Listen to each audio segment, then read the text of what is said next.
What's up, y'all? We are back with another edition of DNVR Rams Live. I hope everybody is having an awesome week. It's been a busy one on my part. Started the week in Dallas, back here, obviously locked in on all the Avalanche stuff, but we have a ton going on this weekend with the spring game. I've got the annual grit run. Taylor in the Toyota chat had some questions about last minute registration. I believe the event starts at 11:30, but if you get there at 10:30, you can register for the grit run the day of the event. So if you are still looking to participate in an awesome fundraising opportunity for cystic fibrosis, which Kim Norvell has, Jay Norvell's wife, that's a great way to do so. Should be a fun day. I'm going to give out a couple of names on both sides of the football for CSU fans to keep an eye on. Some guys we've talked about before, but also a couple of new names as well. I tried to go not too obvious, like, Braden Fowler, Nicholas. Yeah, he's the starting quarterback. Like, obviously, he's somebody to keep an eye on, but I think the spring game is really more intriguing from getting a chance to see some of these younger and more up and coming players. It's not going to be a traditional game that, like, you maybe if you went to the spring games 15, 20 years ago. It's not going to be that. It's going to be more of a practice showcase. They'll do all kinds of stuff. I'll kind of throw out some of the information here in just a little bit. At the very end, I'm going to give my Mount Rushmore of annual sporting events. Just figured it could be something we could have a little fun with and a little bit quieter of a time from a content standpoint. I'm going to give a bunch of NFL draft takes. We're going to talk about the Mountain West prospects. We're going to talk about Tory Horton. Jacob throwing a little bit of shade in the Toyota chat, which I love. If you missed it, though, just here briefly in terms of CSU news, there hasn't been a ton this week, but Jaden Stepp, basketball transfer, has committed to Montana State. Makes a lot of sense from where he's from. He's a Pacific Northwest kid out of Oregon, actually really tight with AJ Noland, who should probably be a starting safety for CSU this fall.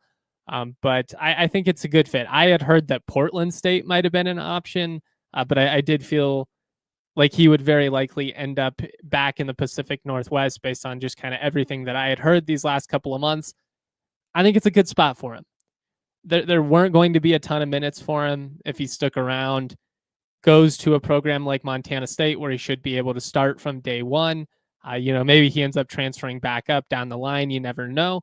But I just wanted to say we'll all be wishing him well, hoping that it works out. I know that because he was a 4-star prospect coming in, there are going to be some bold opinions. I've said this a couple of times now that the writing had been on the wall for a while. The fact that the staff was willing to play him in blowout games and they weren't worried about maintaining that eligibility, whereas Darnez Slater and McConan and some of these other guys, they prioritized that eligibility. I just don't think that this is very surprising. I think it's a good spot for him. I think it's a situation where very likely the staff was pretty honest about what his role would have been moving forward. This isn't a reason to panic or flip out or anything like that. Obviously, the staff has had a lot of success in the portal this cycle, reconstructing this roster for the first year of the Ali Farouk-Manesh era.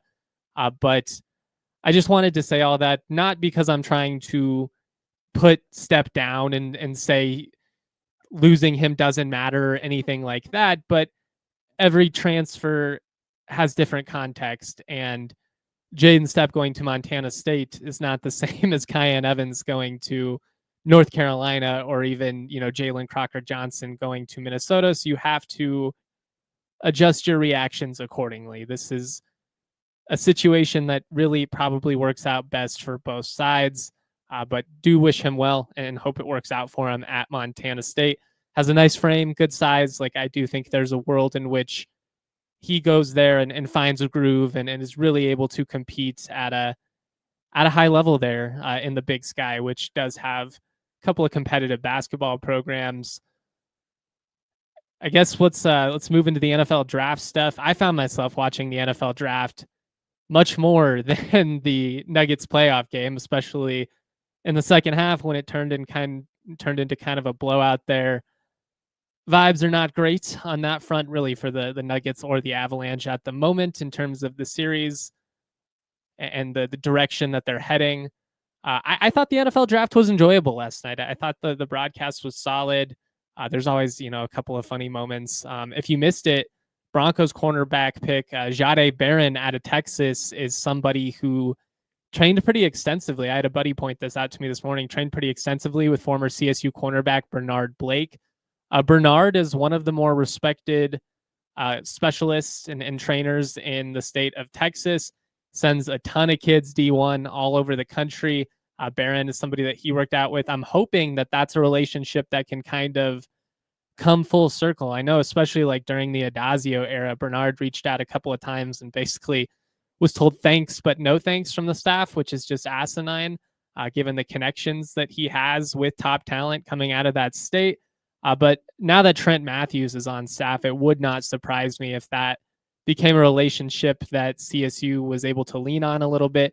Some of those guys are going to be out of CSU's range, admittedly. A Jahdae Barron starting for Texas, going top 20. Don't know if that's the type of guy you're going to be able to get out of it, but you never know. It's certainly a relationship and a resource that you want to lean on and take advantage of if you are able to as a CSU staff. Obviously, a lot of similarities between the draft and the way recruiting works. It's not really about what you've shown so far. That's a factor, but really what matters more is the projection process. And it's not really what have you done, it's what are you going to do? How do your traits translate at the next level? You might have been a running back that went for 1,500 yards at the high school level, but are you going to be able to have that type of production collegiately? And obviously the conversation adjusts accordingly going on up to the next level. It is funny, a lot like recruitment when it comes to the NFL draft. We have these bold takes and we kind of come to conclusions prematurely before we've ever seen any of these guys step on the field, play it down, see what they're like in terms of a fit. But it's fun, right? It's all for content. So just keep all of that in mind. Take all of this with a grain of salt. I did want to give out just a little bit of CSU football draft history for maybe some of the younger audience who isn't quite as aware. The Rams do have a former number one pick. You can say that as a Ram fan. It was in the 1956 NFL draft. Now, that was before the NFL and the AFL merged. But Gary Glick, first overall, 1956. Fun little piece of trivia for you. This is an unofficial number, but from my research, there have been 85 CSU football players selected in the Super Bowl era. So that's since 1966. They have had 10 players selected in the last 12, 13 years or so. Basically, the current iteration of the Mountain West, although won't be able to say that for much longer with what's happening from a conference realignment standpoint. The last first-round pick that CSU had was quarterback Kelly Stauffer. He went 6th overall in 1987 to St. Louis. Prior to that, defensive tackle Mike Bell, 2nd overall to Kansas City in 1979. Mike Bell, a bit of a complicated history, got into some trouble with the law. It's probably going to be what prevents him from getting the accolades that he would otherwise have for his successes on the field. Before that, linebacker Kevin McClain went 26th overall to the LA Rams. And Mark Mullaney, a defensive end in 1975, went 25th overall to Minnesota. So those are all the first-round picks that CSU has had since 1966. In terms of who has had the best NFL career from CSU football players, modern era, I think it's Joey Porter, and I don't think it's really even a debate, although Trey McBride is hopefully going to make that a pretty interesting conversation with another dominant season or two. But when you look at the production that Joey had was just insane. His peak was really impressive. And I think he'll have an outside chance to maybe be an NFL Hall of Famer. The Rams do have one NFL Hall of Famer at the moment, and that, of course, is defensive back Jack Christensen. There's not a ton of video of him out there, but there's a little bit. And based on what I've read pretty extensively over the years, kind of considered the Devin Hester of his time. They had to change some of the kickoff rules to counter what Jack Christensen was doing. He was a track star at CSU as well. A lot of you probably know these names, but I do try and teach the youngins when I am able to do so. Shout out to everybody in the Toyota chat. Really appreciate everybody engaging with us, rocking with us on a Friday morning. I know I've been kind of all over the place in terms of a content schedule with everything I've had going on, but you know that I'm always going to be here, always producing some type of CSU content for you guys. We're going to get into NFL draft takeaways now. We're going to talk Tory Horton, where he may end up going, how high he could go. We've talked about it a little bit of late, but I think he has a good chance to be the next Mountain West player selected. Obviously, Ashton Jeanty went 6th overall to the Las Vegas Raiders, just had a habit there. There's a couple of guys I think that'll be in the mix with Tory. Probably would be a receiver if I had to guess, although Ahmad Hassanin coming out of Boise State could be in that mix. I did think it was crazy how many of the top 10 picks CSU football has played in the Jay Norvell era. 60% of them, 6 of the top 10 guys the Rams played since Jay's first year. A couple of those guys, that's a little bit misleading because they were freshmen on that 2022 Michigan team. So, they weren't like the biggest factors in that matchup specifically, but still pretty crazy. I mean, they played Cam Ward twice, the number 1 pick. They played Travis Hunter twice.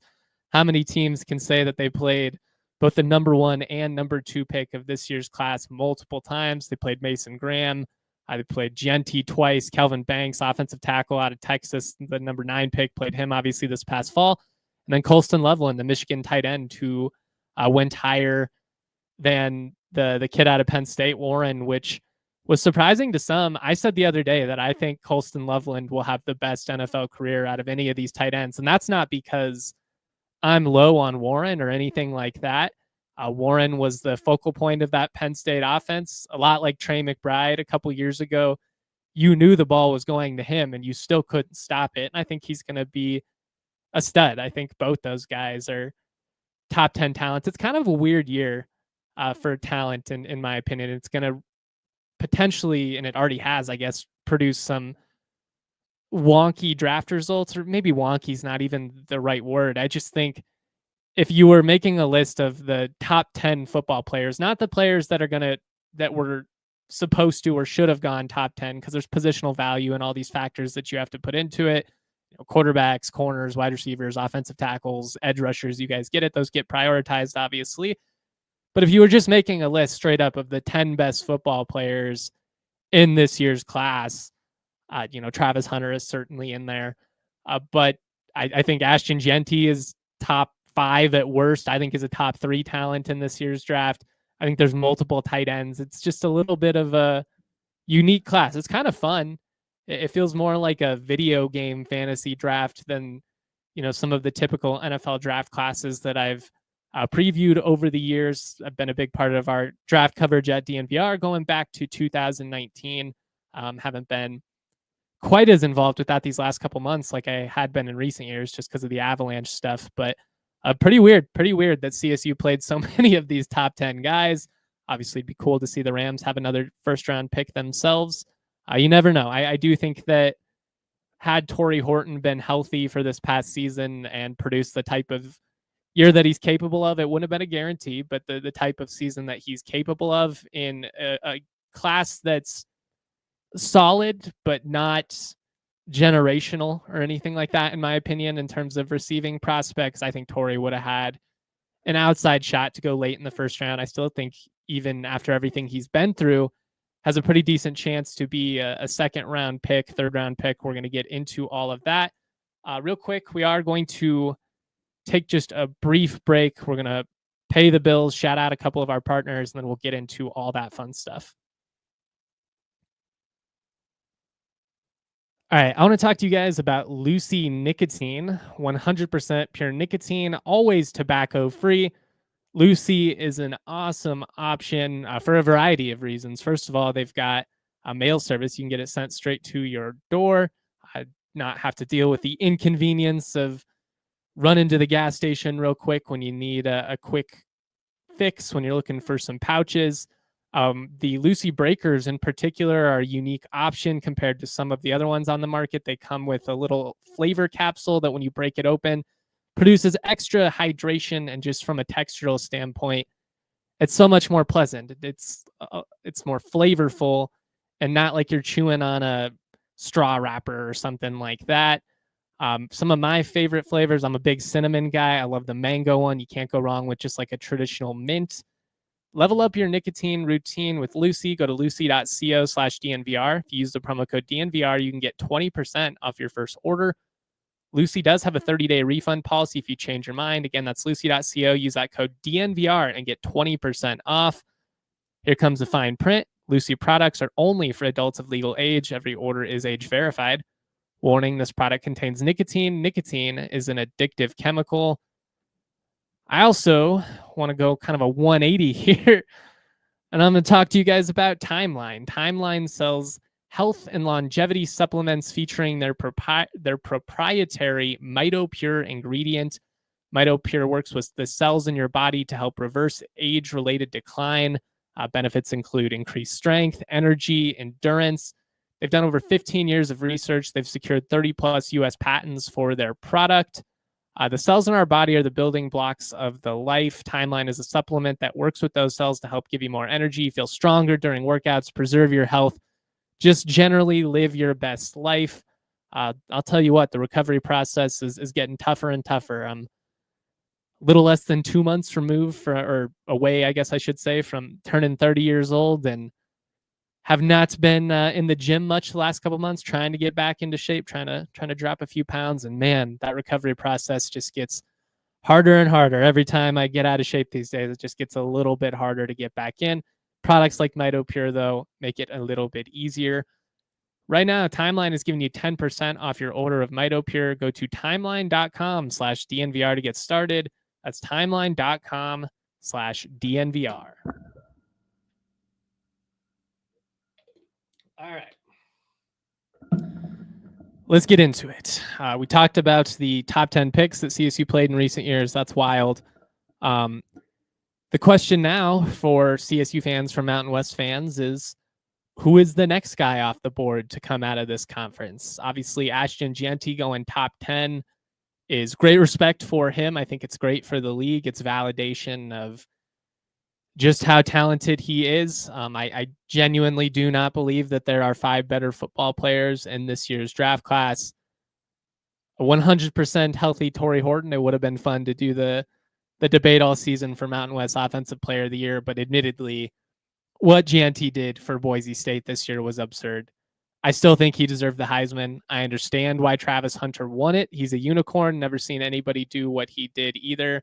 I just think the way that Gianti was able to single-handedly essentially elevate his team puts him on another level. And I do think that winning should matter in that conversation. And one of those teams was a playoff team and won their league. One of those teams, finished a little better than 500 and got their ass kicked in the Alamo Bowl. And when you look at what Gianti did to put that team in position and what they would have been without him, I'm not even sure that Boise's they're a bowl team for sure.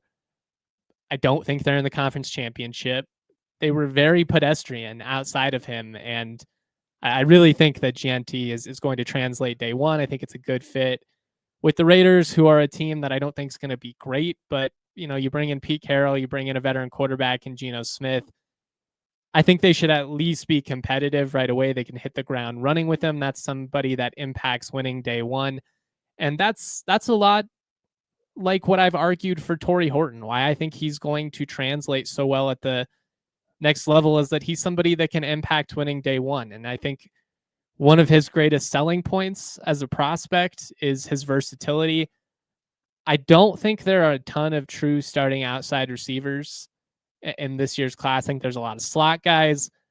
I think there's a lot of deep threats. I don't know how many 3 down, move the sticks, 80 plus catch per year type receivers there are. I do think that in the right system, Tory could be that guy. Now, he's got to prove that he can stay on the field. If you're trying to nitpick what his draft case would be, I think the biggest knock on him at this point would be dependability from a durability standpoint. Like, he's tough as shit, don't get me wrong. Some of those games that he played in, I think a lot of guys would have been on the sideline. And he's fearless. He's willing to play special teams. You love all of that stuff, but your best ability is availability, and it has been an issue these last couple of years. I do think that. What's up? Shout out to the Toyota chat. I do think that, if he was healthy, he would have been incredible. I think that it's a bummer that the season played out the way that it did on multiple fronts. I mean, obviously, Tory being so loyal, coming back to CSU, there's a world in which that would have been this really great storyline. And, he balls out and leads CSU to a conference championship and all these things. I in particular, it bums me out that he didn't get a chance to, go back to Fresno, which is where he's from. They didn't offer him out of high school. I think he would have been in line for a big game in that matchup. But it is what it is at this point. Obviously, he did get hurt. I think he deserves a ton of credit for his recovery process and the way that he was able to recover his draft stock. When the injuries happen, there's a lot of people speculating, is he going to fall? Is he going to be like a 6th, a 7th round pick at this point? How is this going to impact him? Based on how he ran at the combine, based on everything he's shown of late, I think he's going to go 3rd round at the latest. I mean, I guess there is a world in which he potentially slips into the 4th. Stuff gets a little bit weird in the 2nd and 4th round, depending on how you're prioritizing your board from a draft standpoint. But I think he's at worst a top 5 wide receiver available right now.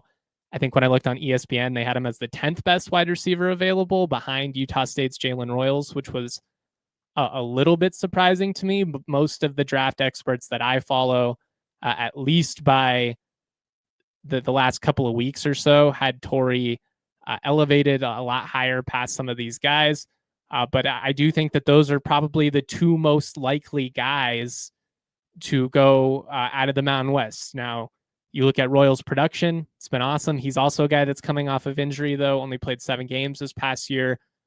His production was absurd at Utah State. 126 catches, 21 touchdowns over his last 20 years. He's a deep threat, big, strong guy. He was a Maryland transfer, so, he had those P4 traits before he ultimately ended up in Logan. He's a dude that balled out despite some weirdness with the quarterback position there. Never really had a lot of continuity within the offense for a variety of reasons.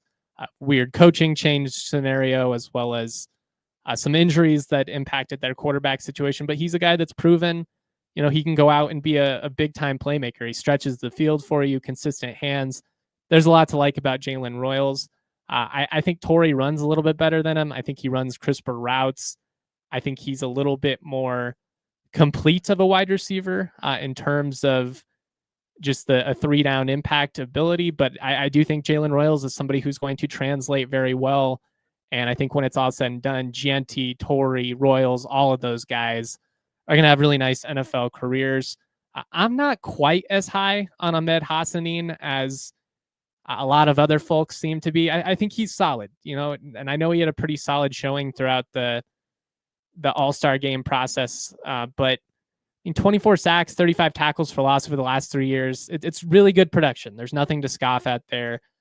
I felt like at times in some of those bigger games when I had my eye on him, he disappeared for long stretches. And maybe that's just because I need more of a in-depth scout of him. Maybe I have to lock into him a little bit more, but I don't know. I think he'll translate fine. He feels like a rotational piece to me, but he doesn't feel like somebody that I would necessarily want to invest an early day 2 pick on. I think there's a decent chance he does go tonight, but he feels more like a 4th or a 5th round pick to me. Nick Nash is probably the biggest wild card in terms of Mountain West prospects. He's coming off of an insane year. Should have won the Blitnikoff. 104 catches, 1,384 yards, 16 touchdowns. He led the country in all three of those major receiving stats. I'm not saying he's the best wide receiver in college football, but the production is undeniable. And his biggest strength is the ability to go up and get the ball. He's not huge, like 6'1", 185, put on a ton of muscle these past couple of years, which I do think helped him significantly. He's a converted quarterback. The thing that's going to hurt him when it comes to this whole process is the age. He's 24 right now. He turns 25 in August. That's tough. Comparatively, you've got Tory, who's a young 22. I mean, 3 years, that's a significant difference in terms of, your physical prime. Now, I still think he's a guy that's worth taking. Maybe you don't invest a day 2 pick in him. Maybe he's more like a 6th, 7th round type guy. You take a flyer on him, but I think he's somebody that can make an NFL team. And I think he's somebody that can be productive as a number 2 or a number 3 receiver or something like that. He's not going to blaze past you or anything like that. Doesn't run quite as well as Ricky White or Tory or some of these other guys, but you knew the ball was coming to him and you still couldn't stop him. Now, not necessarily torching, the best corners in the world. Out of all the positions that the Mountain West has historically sent guys to the league at, corner has not been one that jumps to mind very frequently. But I just think he's a football player. He's one of those guys that's going to go out. He'll play special teams for you. He'll make, big catches when you call his number. And I will be interested to see, because he feels like somebody, especially like a winning team that just needs depth pieces, he could come in and potentially be a steal for you. I'm really high on Ricky White. I like Royals and Tory Horton better, just in terms of what I've seen from them from a route running standpoint. But Ricky White's a guy who, returned kicks. He blocked kicks. He just goes out and he makes winning plays. And again, you love somebody who, despite being the team's number 1 receiver, back-to-back 1,000-yard seasons, he had 19 touchdowns the last 2 years, great production. You love that despite all of that, he had the selfless mentality and the willingness to go out and be a special teamer and make those type of plays. There aren't a lot of those in modern football. So I love that about him. I'm a fan of Jackson Woodward as well, the UNLV linebacker, 250 tackles, 5 interceptions over the last 2 years. But I do wonder, his testing wasn't incredible. He's a guy who looks better when you watch him, in game than he's going to from a testing standpoint. He does feel kind of Nate Landman-ish to me, the CU linebacker from a couple years ago who, didn't test out of this world or anything like that, but just has great instincts, a sure tackler. I love the ball production. I mean, 5 interceptions as a linebacker these past 2 years, that shows an athleticism, but it also shows, an ability to read the play and be in the right spot. There's probably some luck involved with some of those with linebacker interceptions, quarterback making a bad read or just not, seeing him. But he's a playmaker too. The Arkansas transfer is solid, and I think he's somebody who can be a pretty decent NFL player. Offense, definitely more of the strength than defense this year in terms of NFL prospects. Maybe Jack Howell goes like in the 6th, 7th round. We'll see there. Feels more like a UDFA to me. But I think those are kind of the top guys you should keep your eye on. If I had to guess, I would say that Tory will be the next guy that goes. Maybe Jalen Royals. Again, ESPN has him ranked a little bit higher. But I just think everything that Tory has shown at this point, it would be really surprising to me if he, does not translate well and have a solid NFL career. He's just a humble dude, hard worker, does everything you want. And I think he's going to be somebody that GMs and scouts and coaches like when it comes to the interview process. I know all that already happened, but I just mean, I think that all of that will have gone well and that it's going to help his cause. But we shall see. Certainly rooting well for him. It sucks that he didn't get to have the season that he deserved.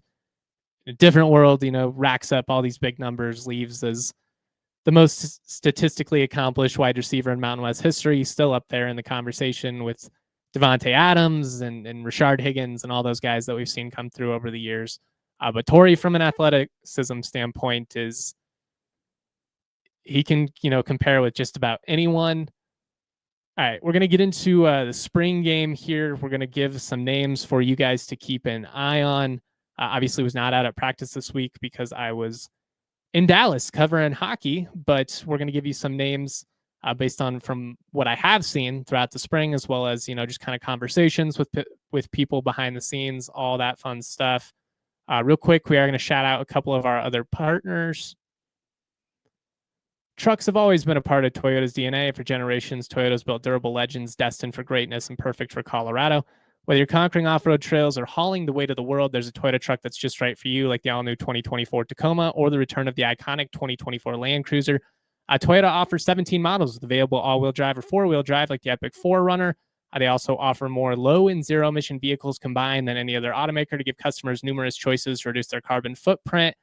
16 hybrid vehicles to choose from, like the Tundra iForce Max hybrid truck. Not to be outdone, Toyota SUVs take command on the road and on the trail, so you can explore the road less traveled without sacrificing smooth city rides in SUVs like the RAV4 and Grand Highlander.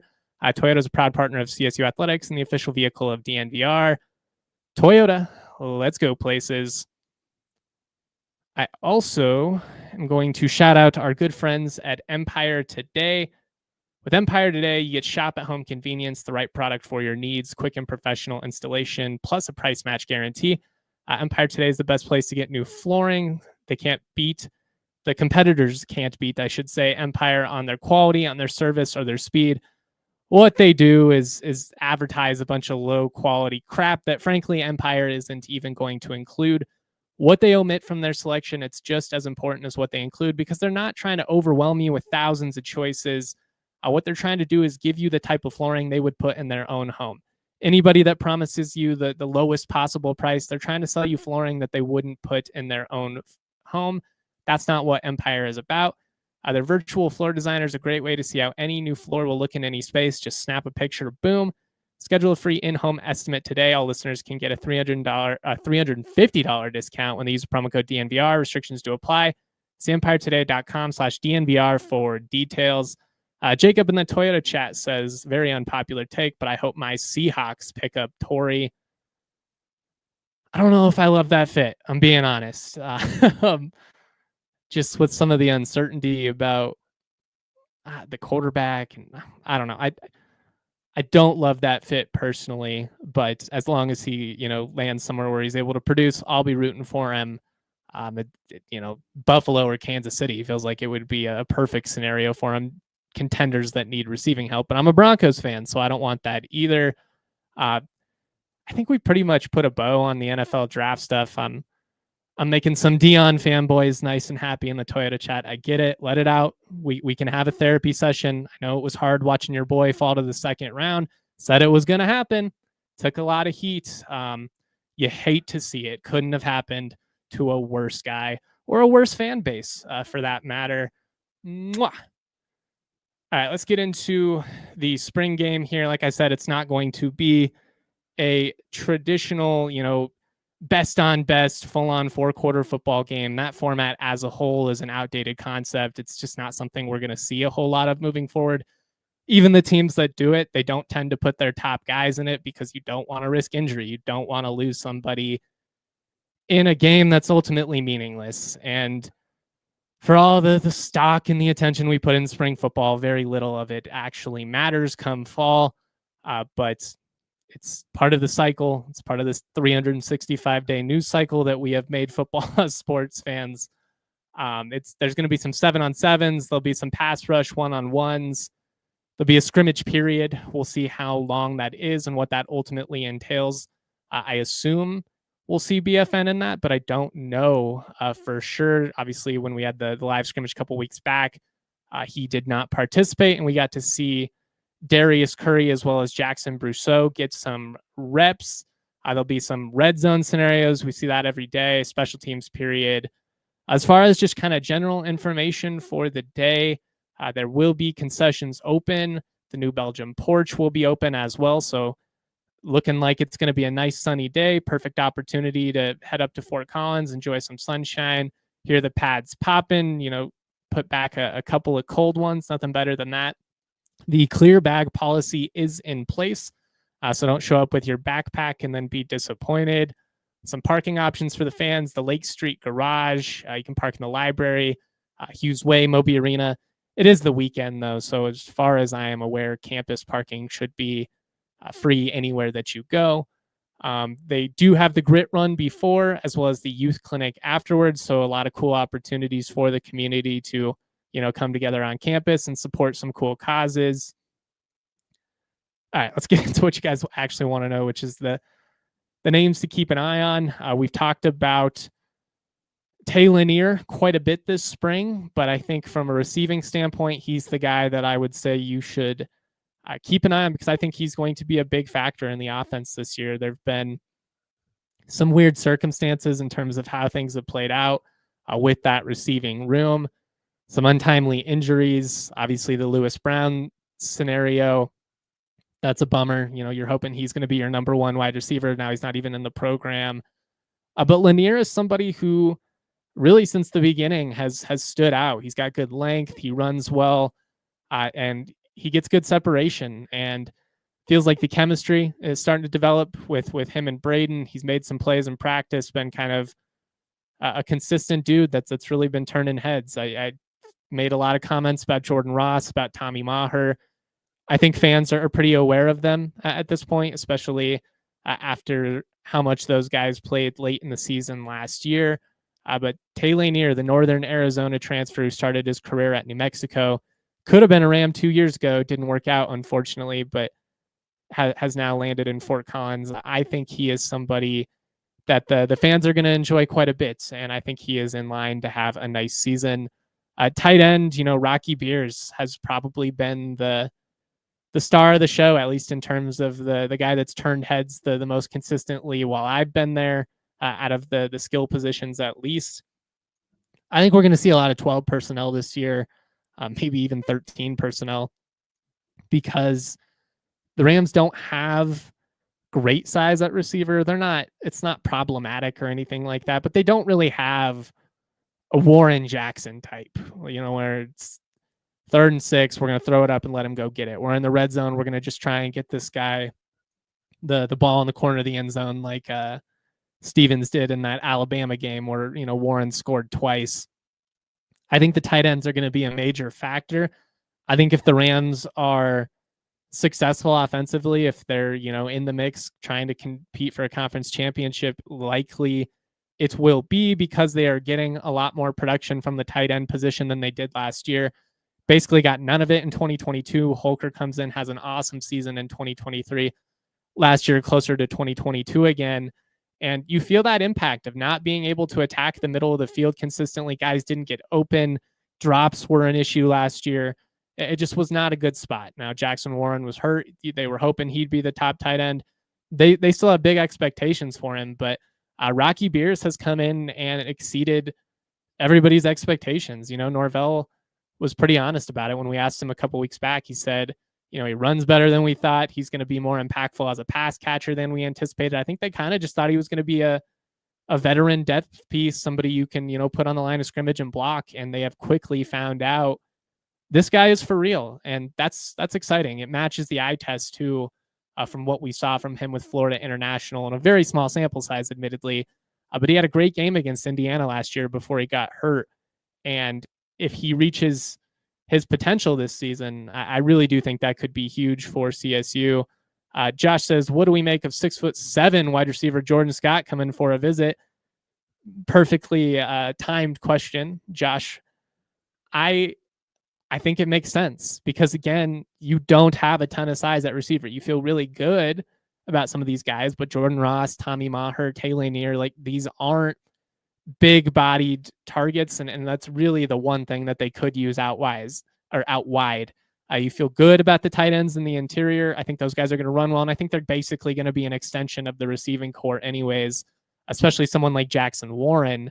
But if you could add a 6'7" receiver like Jordan Scott and all of a sudden give yourself, a volleyball player, somebody to just throw it up to, I'm about that. Jacob says, what do you think is the weakest position on the team at this point? Probably kicker, to be honest, which is pretty concerning to me after CSU has had a pretty strong kicking game the last couple of years, in terms of the actual football playing positions, I think they're really light in the interior defensive line. I think the guys that are going to play are intriguing, but I am worried about depth there, and I do think that could potentially be an issue, especially if injuries, start to stack up. Like Lorich, I think is going to be a stud. I think we're going to see Jack Moran, who's somebody that I have on the defensive side for you guys to keep an eye on. He's making plays, and I think he's going to be a pretty consistent part of the rotation this year. I've got Jet Vincent as somebody to keep an eye on. We talked about AJ Nolan's last time. Jet Vincent is somebody who dominated, from small town Kansas. I've talked about this before, but go look up his high school stats. They're absolutely insane. Something like 40 interceptions or something like that. Like, I get it's something you have to take with a grain of salt. It's not Texas 6A football or something like that, but at some point the numbers are so absurd you can't ignore all of it. Like, there has to be some validity there, and you can see why he was that dude at the high school level. He's just a natural athlete, really covers a ton of ground. He's rangy. He's got a knack for the football. He's a missile coming downhill, not the biggest dude, but he will pop you if you're not paying attention. And I think he's somebody that they're going to need to be able to lean on. I think him and Nolan both are kind of those younger guys in the secondary, along with Dylan Phelps, who's played a little bit more. But I think those guys are going to have to step up because you've lost so much of the continuity you had in that back end of your secondary, and it's just so many moving pieces this year. You need to hit on a couple of those. I think you feel really good about the corners that you brought in this offseason. Jahari Rogers has been a little bit dinged up, but Lamondre Joe, he passes the eye test. I have him as somebody to keep an eye on. There was all this focus on Rogers and on CJ Blocker, who does look really good, by the way, from Utah. Both those guys, former, top 300 recruits coming out, 4-star prospects, all that. Lamondre Joe coming up from Missouri State, he might be their number one corner. He's got some feistiness to his game. Not the biggest dude, but he's aggressive. He's aggressive. He's got good ball skills, and I like that he plays a lot bigger than his size. And I've liked what I've seen from a tackling standpoint too, out of the secondary, which is encouraging because again, you're losing a lot of production with Jack Howell and Blackburn and these guys who had become staples of the defense in recent years, and now none of them are in the mix. The last offensive name I have on my list is Tulsa transfer Lloyd Avant. I think Jalen Dupree is in line for a potential all-conference season in the backfield. I do wonder if him and Marshall get close to a 50-50 split, if that maybe limits him from a statistical standpoint and he doesn't end up getting that type of recognition, those type of accolades when it's all said and done. I think he will be viewed, though, as one of the top backs in the Mountain West. I think he is the complete package, the vision, the burst, the strength to speed combination. He is a stud, and I think he is going to. I think he's really going to kind of take the field by storm this year, take the world by storm, whatever.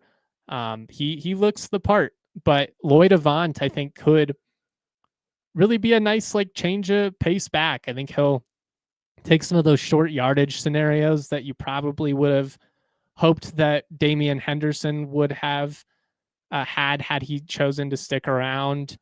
I love the depth that they have in the backfield. I think it's the deepest room on the team. I think they've got 4 or 5 guys that they feel pretty good about. What's going to be potentially a big separator is who's dependable in pass protection, because that has been a bit of an issue these last couple of years. And I actually think that's part of why you're comfortable bringing Van Shield back into the program. I don't know how many touches Van's going to get. I could see some scenarios in which they have him out there in pass pro. I'd like to see him maybe in a Peter Montini H-back type role. Feels like it could be a fit for Van as well. But if you're trying to keep track at home, Tay Lanier, Rocky Beers, Lloyd Avant on offense, Lamondre Joe, Jet Vincent, and Jack Moran on the defensive side. I think all those guys are people to keep an eye on. We'll see. Jonathan in the Toyota chat says, yo, how do you think it's appropriate in the newsletter to say it's easy to make jokes about Shedeur dropping when you're here hoping your guy gets drafted in the 4th? What's the joke exactly? The joke is all of you guys as a fan base and your inability to comprehend reality, even when it's staring you in the face. And I know you love your little PR show, and I know you love all the propaganda that comes out of the program. You're not allowed to speak against the cult. You're either with us or you're against us. Some of us watch it from an objective standpoint. I've called Travis Hunter one of the most incredible football players I've ever seen, but here you guys are acting like little whiny crybaby bitches over the newsletter. Like, get over it. Get over yourself. I also wrote that it could be one of the best things that happens for Shedeur because you don't have the top 10 expectations at that point. He's not a top 10 quarterback. Clearly, the NFL didn't view him as it. Get over yourself. Goodness gracious, man. Day after day, these Dion trolls, they hop in my mentions. They hop in the shows. You don't have anything better to do? You're sitting here watching me, man. It's absurd. The lack of reality with which your little cult resides. Like, you guys are just in your own little world. It's hilarious. And honestly, it's a joke to everyone on the outside. Like, congrats. You guys can prop yourself up all you want, pat yourself on the back. That's sweet. But the NFL told you what they think about your guy. All right, before we get out of here, we're going to go through the Mount Rushmore of annual sporting events. We're going to have some fun. I'm sure that'll get them all riled up there. Got any questions, comments, throw them my way, and I'll respond to as many of them as I can before we get out of here. Gonna try to get back on track. Got a little bit in my feelings there, admittedly, but I'm just tired of it. I'm sick of it. Like the lack of logic and the bullshit arguments that you guys try and throw our way. Like, we didn't just watch you guys go 13-12 the last couple of years. Yes, you beat CSU. Congrats. But like, here you are in my mentions talking trash to me, telling me how irrelevant we are, telling us how we don't matter. Yet here you are 45 minutes into my show, spending time watching, CSU content. What does that say about you? All right, Mount Rushmore of annual sporting events, and then we'll get out of here. I go back and forth. This is something I revisit every single year. I think it probably depends on, how your certain teams that you root for are doing. I think there's always going to be some recency bias in the moment. We're coming off of one of the more fun basketball runs that we've had from a CSU standpoint, obviously. And I just love the NCAA tournament. Even when CSU is not a part of it, I think it is as fun, as unique as any sporting event on the calendar. I think it's cool that you actually have representation from some of the smaller programs. I know there were a lot of hot takes because there weren't any true Cinderellas this year that went deep runs. But I just think the NCAA tournament is a unique thing that brings everybody together. And I just think it's one of the more special moments in sports. And I think it's hard to match the energy and the chaos of it. It's not the highest quality basketball you're ever going to see in the world or anything like that, but that's part of what makes it fun, right? Is the erratic results, the crazy upsets, I was in the building when St. Peter's beat Kentucky. It was insane. CSU beating Memphis was a blast. Had Maryland on the ropes. Obviously, we know how that one ended in heartbreak from our standpoint, but there's just nothing like the NCAA tournament, and that's top of the food chain to me at the moment. Josh says Indy 500 or Daytona 500 has to be on the Mount. I'm not a racing guy, admittedly, but I have heard that the Indy 500 is a bucket list opportunity from an attendance standpoint. So I would love to go experience it. And I think it would probably open my mind to that. I love the history of those events. And so I think there's strong arguments for them. They wouldn't make my list personally, but again, I'm just not much of a racing guy. I have the Stanley Cup playoffs. And again, maybe there's some recency bias because I'm, in these games each and every night. But it's just electric. I think the parity in the NHL is amazing. I think the fact that seemingly anybody that makes the playoffs is truly a contender makes it just so much fun. But the physicality, the energy in the building, it's tough to match. And I'm a football fan, I'm a basketball fan, I love everything, but the intensity of the Stanley Cup playoffs is on another level. And when you factor in overtime and sudden death and then a couple of things like that, it's just crazy. Um, I did put the NFL playoffs and then I put Super Bowl in parentheses. I think wild card round is honestly more entertaining than the Super Bowl a lot of the time. I get that the Super Bowl is the big marquee moments. You get the parties, everything that comes with it. It's a lot of fun. Like, I'm not anti Super Bowl, but I do think the earlier portion of the wild card round, and when you've got games all day Saturday and Sunday, you get a pizza. It's usually kind of cold and crappy time of year. Like, just being on the couch watching 12 straight hours of football, that's pretty tough to beat. So I put NFL wild card round as my number 3. Number 4, and this was the toughest one for me, I went with the World Series. I know, especially around here, the Rockies are awful, but just from a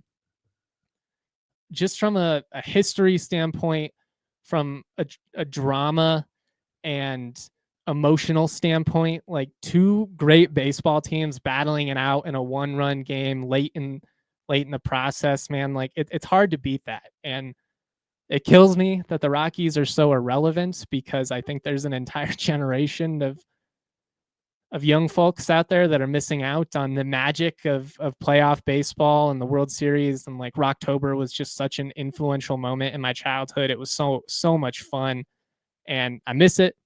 I miss it deeply. I've been in my feels a little bit of late when it comes to baseball, so maybe that's why it's clouding my judgment here. But I think objectively, just from when you've got 2 great baseball teams battling out, and like the drama of a big time home run or a strikeout and the crowd goes crazy, that's pretty epic. It's tough to compare. I have honorable mention list here that we'll throw the Indy 500 on. I've got the NBA Finals, which can be hit or miss. Like, there have been some great ones. There've also been kind of a lot of duds. The Masters, if you're a golf fan, I think Masters Sunday in particular, the drama, the suspense, that's up there for me. That's what I went back and forth on, the Masters, the World Series for that 4 spot. Conference championship weekend in college football is awesome, as is rivalry week. But again, that's one where it can be high variance in terms of the quality of play and the types of games that you get when you get an SEC thriller, Alabama, Georgia going overtime, or a Big Ten title game between, I don't know, like Ohio State and another, top contender, and they battle it out. That's a lot of fun. It just feels like we also get a lot of examples of, because of the way the divisions lined up, it's like Ohio State beating Wisconsin by 65 in the conference championship game, and that's not that great from a viewership standpoint. The CFP is a lot of fun. I think you could make a really strong argument it should be on this list.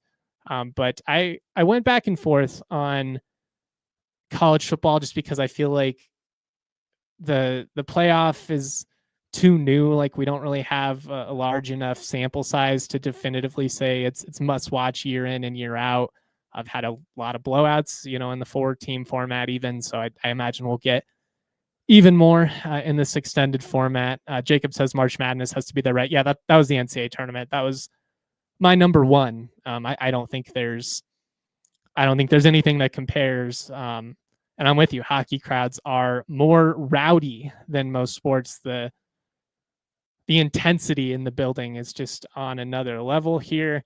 If you got any questions, comments, etc., fire them my way.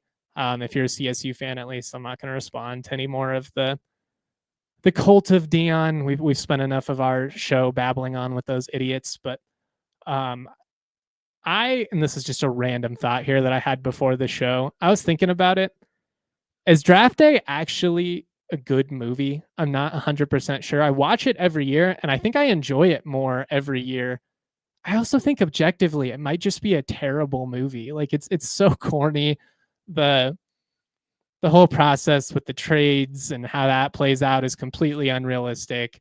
But it is entertaining, and Kevin Costner demanding his picks back is up there with one of my favorite scenes. But it made me think about it would be cool if they made a draft day-esque type movie about like a college football program or a college football coach trying to build a team in the transfer portal era. Maybe that's a little bit too niche. Like maybe that's a little too much of what we're all into, and it wouldn't sell on a mainstream level. That's very possible. But if you could make a dramatic movie about the NFL draft, why couldn't you make a dramatic movie about, building a college football team? There's not enough movies out there about college sports. We've got a lot of great football movies, a lot of great basketball movies, hockey, whatever, but there's not a ton of great options from a college standpoint. Like, I'd say Glory Road is probably my favorite of all the college sports movies. Blue Chips is good. The Program is entertaining. Rudy sucks. I'm sorry. Rudy is a boring movie. I get what it means historically, except the story, it turns out in hindsight, was like completely BS, but I can't get into it. It's boring. Maybe there's some irony in me saying that because I love Field of Dreams and some of those corny, Costner baseball movies from the late 80s and 90s.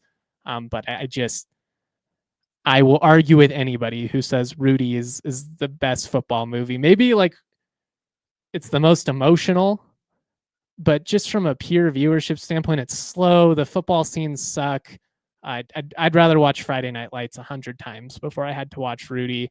That's my favorite football movie personally, Friday Night Lights. Another movie that I think it would be cool to try and capture the spirit of from a collegiate standpoint. Like, I don't even know if I would honestly rather see it from like a small school standpoint than, like the Texases or Oklahomas of the world. Like, I'd like to see a Friday Night Lights movie about the Montana Grizzlies and the incredible, unique atmosphere they have up there. I mean, we've heard NFL players say that stadium's as loud as any experience they've been in, and I feel like that would be kind of perfect with the romantic element of, like this football team representing something so much bigger than just the game itself, and it's such an integral part of our little small town. And on game day, you aren't going to be hitting up the shops because everybody's going to be there. Like, I love stuff like that. I think it would be cool to have some more college sports movies. I know Disney's released a couple in recent years on like Disney Plus, but it's been a while since we've had like a blockbuster collegiate sports movie. The Express, Josh says in the Toyota chat. You're right. That was a good one. It's been a while. It's been a while though since we've had like a truly elite sports movie. Hustle was pretty good on Netflix. I wouldn't say it's elite, but it's one that's highly rewatchable. I'm a big Adam Sandler fan though, so there's probably some bias that factors into that. But yeah, I'll be at the spring game tomorrow, getting you guys content. We'll keep you up to date with everything that you need to know on that. After that, I'll obviously be heading down to Denver for Avalanche Stars Game 4. We shall see how that one factors. I apologize for a little bit of foul language at points throughout the show. Got a little bit heated while addressing some of the dorks in the Toyota chat, but it happens. And honestly, they were probably due for a good JTM rant. I know it's not going to change their opinions of me. They're certainly not going to change my opinions of them.